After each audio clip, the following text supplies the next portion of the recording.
Yeah, I'm just trying to collect material for my intern. So if you replace the fats with carbs, you can have as many carbs as you want as long as you hit the certain calorie numbers, right?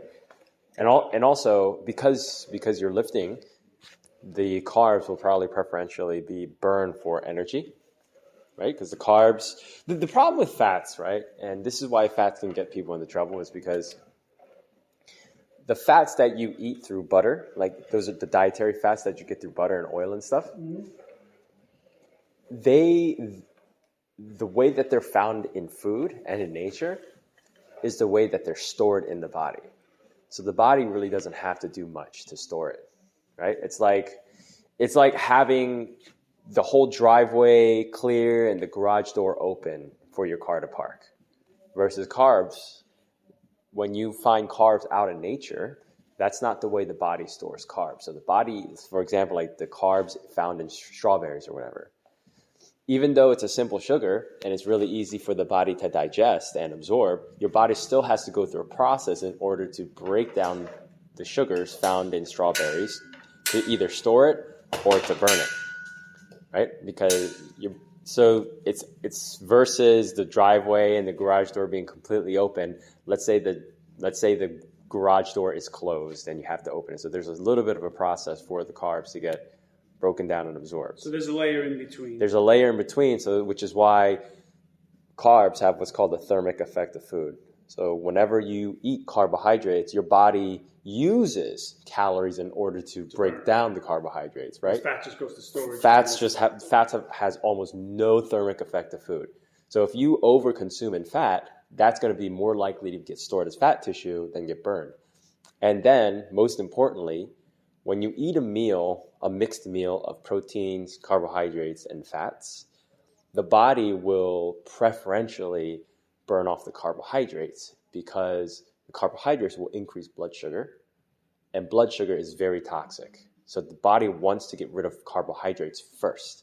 So it'll put proteins, the body has a really, really difficult time storing and burning off protein. Protein has a high thermic effect of food. So what will happen is the body will preferentially burn off the carbs. It will put both fats and proteins on the back burner, but the fats will go straight into storage, most likely. Okay. Especially if the fats are found in oil, in like easily digestible form, like easily consumable form, like oil and butter and cream. I know this muddies the water, but how do the keto fucking people, excuse the language, get away with fat? It's because they're not touching carbs. There's some weird friggin' relationship that doesn't turn into excess storage. You know, that was a big controversy not too long ago, is that the keto people called it the metabolic advantage, in which they say, like, if you don't have carbs, your body will burn off whatever carbs it has left, or the way that keto works is that there's this process where the body will get sugars from fats. And of course, and apparently, like, because of that process, it burns off more calories or burns off whatever, but that's not necessarily true. That's been shown to be debunked. Basically, what the keto people do is that at the end of the day, when it comes to controlling your body weight, calories is number one. So if you eat all of your calories through fats, but you still, let's say, for example, you require 2,000 calories in order to maintain your body weight, you could drink olive oil from the bottle. But if you drink 1,800 calories worth, you're going to lose weight. Right. So the problem is when you have a mixed meal, or if you overconsume on the dietary fats. So let me ask you another question, because this bothers me mentally from time to time. When I was growing up in the 80s primarily, I heard a lot of, fat is the enemy, low fat, low fat, low fat. That became like the new craze that developed out for a number of years. And then only in the last, it seems, 5 or 10 or 15 years perhaps, especially the last 5 or 10, I've heard the fat is the best, love fat, and, do 4,000 avocados a day, or whatever we're talking about. So should I, the way I frame it to myself, should I look at, I don't want to say fat as the enemy, but the person like me, the way my wife cooks, the way I eat, I get plenty of fat. Should I begin to look at that? The word is enemy, fine, something that I need to seriously curtail, as opposed to my carb intake.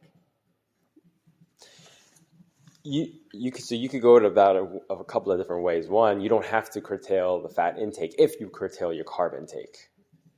if you want to increase your carbs, then you will have to probably curtail your fat intake. Because one thing that the keto people get right is you can still work out under keto because your body will create glucose from other sources aside from carbohydrates, right? Because the brain needs roughly like 130 grams of sugar per day. And if we don't eat carbs and our body doesn't have a process to make those sugars, then our brain doesn't get the energy. So then blah, blah, blah, which is why when you're in keto, in like the first couple of weeks of keto, you get this thing called the keto flu where you get haziness, fogginess. Yeah, it's because the body's trying to adapt to the sugar production and the brain's trying to adapt to lower sugar intake in the beginning, and then it ramps up. So the one thing that the keto people know is that like you can still get the sugars from somewhere. So even if you eat all fats, sugar is not essential. Meaning you can survive without eating sugar, but you can't survive without dietary proteins and dietary fats. Mm-hmm. So you can go your whole life without eating another gram of sugar. It's not practical. It's probably not possible in this day and age, but you can do it. And your performance might not be that great. But you don't have to curtail fat intake if you curtail carbohydrate intake, and you won't have to worry about it impacting your short-term health at the very least. So you could go about one of two ways. If you don't curtail either one, then you might have issues with weight. Oh, yeah. Yeah. So. Got it. And that's probably the cocktail that I've been subscribing to for a long time now. I think this is what I tell people. It's like if you're going to, when you look at your diet, like generally fats and carbohydrates have to have an inverse relationship. And if you have a high fat intake, you want to have a low carbohydrate intake. Yeah. And that goes for daily, that goes for weekly, and that even goes for meals per meal. So if you have a meal that's high in both carbs and fats, so the trifecta, that's trouble. Yeah, the trouble trifecta is high fat, high carbs, high salt. That is that's the deadly combination. Look at most foods that are troublesome, problematic, and they're going to have a high proportion of all three of those. Makes sense. So 3 eggs, like regular whole eggs, plus butter that I cook with. I know that's all measurable. That becomes highly relevant. But let's just say tiny, this square of butter. It would be a teaspoon. A teaspoon. Possibly. I have no idea what it would be. Okay. Maybe, it might be around a teaspoon, a full teaspoon. Okay. Cook with that, and then throw another, at a minimum, teaspoon on top of my toast. So that's my fat intake for that meal. 3 whole eggs, at least a teaspoon in the pan, and at least a teaspoon on my toast. And then, 2 slices of rye toast, sometimes a little bit of deli ham or whatever. That, as an example, that's probably a good bit of fat, right? For you, I think if we're talking about get stronger, improving your muscle gain, and without like gaining too much excess fat, because let's say you weigh 180. Let's say you weigh 180. I know. Let's say you weigh 180. Okay, just for example's sake, right? 180. You want about half of your weight in fat throughout the day, per day. Yes, so 90 grams per day. That meal, if you have one whole egg, let's assume one whole jumbo egg has 6 grams of fat. You got three eggs. That's 18 grams of fat, right? Because all the fat's found in the yolk. So you got 18 grams of fat. Mm-hmm. 1 teaspoon of butter has 3 grams of fat. Because a tablespoon has 12. That's it, right? Because butter has a little bit of water. Milk solids versus oil. Oil is straight fat. So 1 tablespoon of oil will have about 14 grams of fat. It's not a huge difference, but 1 teaspoon of butter will have 3. You have 2 teaspoons of butter at 6 grams of fat. So 6 grams of fat plus 18, 24 grams of fat. It's not that bad.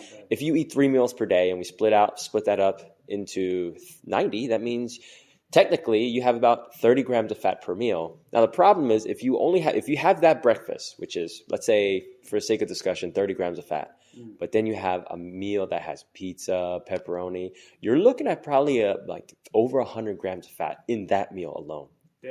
My guess, because I haven't tracked it extensively just because I'm so damn busy, my guess is there are at least 2 days a week, if not 3, where I am probably way over, perhaps even 120 grams of fat a day, plus a fair amount of carbs on those days as well, especially the Fridays. Fridays is an easy example because of the pizzas.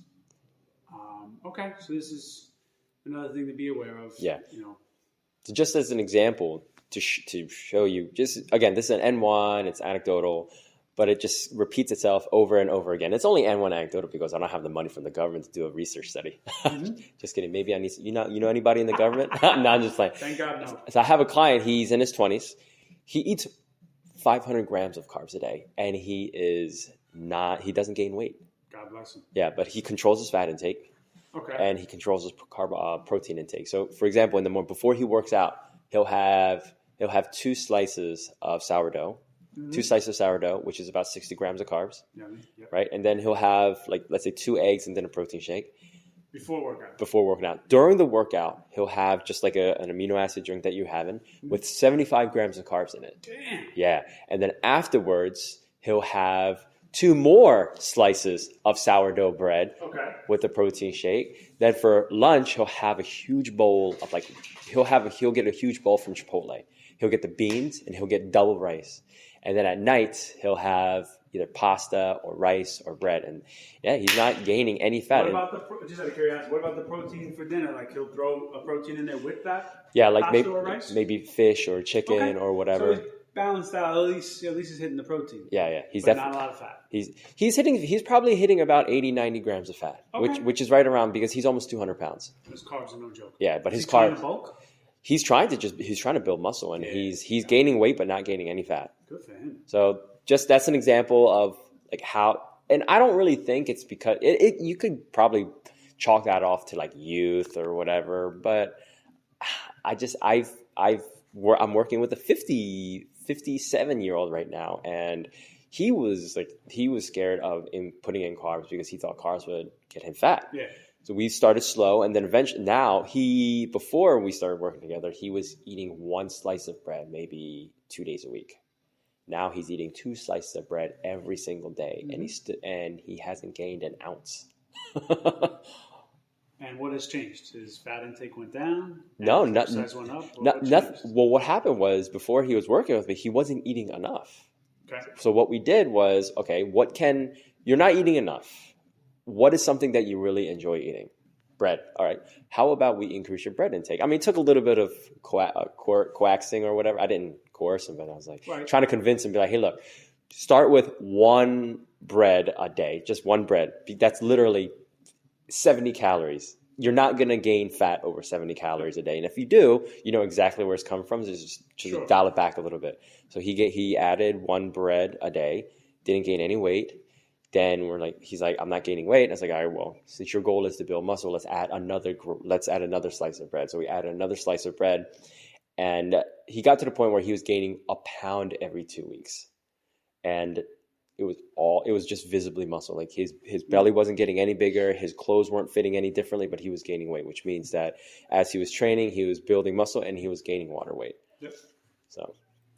All right, thank you. Yeah, buddy.